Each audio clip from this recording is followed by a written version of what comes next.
Alright, yes, oli ku Glosh TV nga bulijjo nateera njagala kubanga nkubuuzaako muganda wange gwe wenna atugoberera wano ku mukutu gwaffe gwa YouTube nti wasiibye otya ogamba otya kasubire oli bulungi. Nateera nkujjukiza nti nja kusaba muganda wange genda wansaawo o subscribinge o likinge ateera o sharinge still osobola okomentinga okusinzira ku video eno nga obokoze ki nga woba ojabe. Nateera nyongera okubanga nkujjukiza gwe wenna eyandyetaaze okubanga olanga naffe aba Glosh TV osobola okubanga otunoonyako kanamba kaffe ak'essimu 0750312083 oba 0750312083 ojja kubanga osobola okubanga otufuna tujja kubanga tukulangira bizinesi yo osobola okubanga naawe ogikuba abantu mu maaso.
mwebalire okuwagira maama wange mwebalire ddala mukama akibabalize tweyanziza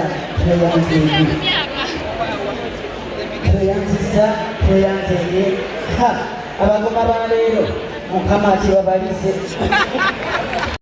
Alright, yes, oli ku Glosh TV nga bulijjo nateera njagala kubanga nkubuuzaako muganda wange gwe wenna atugoberera wano ku mukutu gwaffe gwa YouTube nti wasiibye otya ogamba otya kasubire oli bulungi. Nateera nkujjukiza nti nja kusaba muganda wange genda wansaawo osubscribinge olikinge ateera osharinge still osobola okomentinga okusinzira ku video eno nga woba okoze ki nga woba ojabe. Nateera nyongera okubanga nkujjukiza gwe wenna eyandyetaaze okubanga olanga naffe aba Glosh TV osobola okubanga otunoonyako kanamba kaffe ak'essimu 0750312083 oba 0750312083 ojja kubanga osobola okubanga otufuna tujja kubanga tukulangira bizinesi yo osobola okubanga naawe ogikuba abantu mu maaso.